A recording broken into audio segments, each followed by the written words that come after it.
రామాయణ ఘటనలకి ముందే ఋషులు మాత్రమే చెప్పుకునే ఒక తెలియని కథ ఉంది.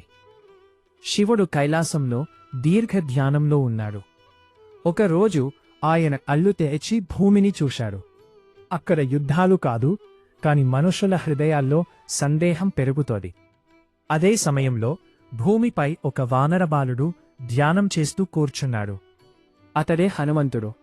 అతడు బలవంతుడు అవ్వకముందే నిజం ఏమిటో తెలుసుకోవాలని ప్రయత్నిస్తున్నాడు. శివుడు చిరునవ్వు నవ్వాడు. ఇతడు ధర్మానికి సేవ చేయాలంటే ముందుగా ధర్మం అర్థం చేసుకోవాలి అని అనుకున్నాడు. అతడు ఒక సంచారి యోగి రూపంలో భూమికి వచ్చాడు. హనుమంతుడి దగ్గరకు వెళ్ళి అడిగాడు, బాలక, ఎందుకు ఇంత ఆలోచనలో ఉన్నావు? హనుమంతుడు చెప్పాడు, నేను పరమసత్యానికి సేవ చేయాలి, కాని అది ఏమిటో నాకు తెలియదు. యోగి చెప్పాడు, అయితే నా వెంటరా, నేను నీకు చూపిస్తాను. ఇద్దరు కలిసి అనేక గ్రామాలు తిరిగారు.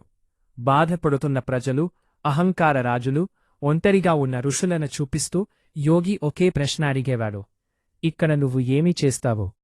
మొదట హనుమంతుడు ఇలా చెప్పేవాడు, నేను పోరాడతాను, నేను మారుస్తాను, నేను శిక్షిస్తాను. యోగి ప్రతిసారి తల ఊపేవాడు. చివరికి వారెరు ఒక నది దగ్గరకు వచ్చారు.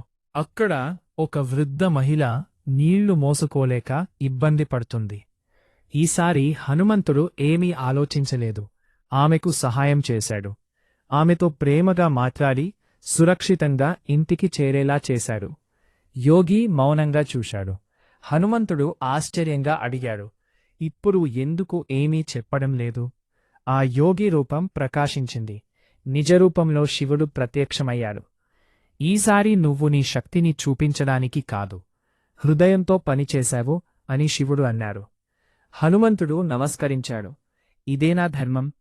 శివుడు సమాధానమిచ్చాడు, ధర్మం అనేది బలం కాదు, అది కరుణ, సత్యం, వినయంతో కలిసిన మార్గం. నీ బలం గొప్పది అవుతుంది, కాని నీ భక్తి ప్రపంచాన్ని మార్చుతుంది. అతడు హనుమంతుడి తలపై ఆశీర్వాదం చేశాడు. త్వరలో నువ్వు రాముడును కలుస్తావు, అప్పుడే నీ అసలు లక్ష్యం తెలుసుకుంటావు అన్నాడు. ఆ క్షణం నుంచి హనుమంతుడి మనసు ప్రశాంతమైంది. శివుడు అంతర్ధానమవుతూ ఒక మాట వదిలాడు, పర్వతాలను ఎత్తడం గొప్ప శక్తి కాదు, హృదయాలను ఎత్తడం నిజమైన శక్తి. అందుకే తర్వాత హనుమంతుడు సముద్రాలు దాటి పర్వతాలు ఎత్తినప్పుడు ప్రపంచాన్ని అతని బలాన్ని చూసింది. కాని కొందరికి మాత్రమే తెలుసు, అతను ఆ బలాన్ని ఎందుకు ఉపయోగించాలో నేర్చుకున్న రోజు ఇదే.